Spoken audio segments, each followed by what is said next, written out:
Meghalaya government has successfully carried out the evacuation of 242 of its citizens who were stranded in Manipur.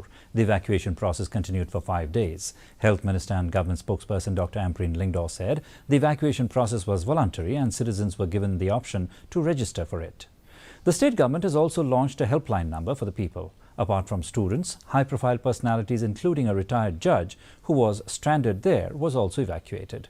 Some sports enthusiasts and family members of the students were also there.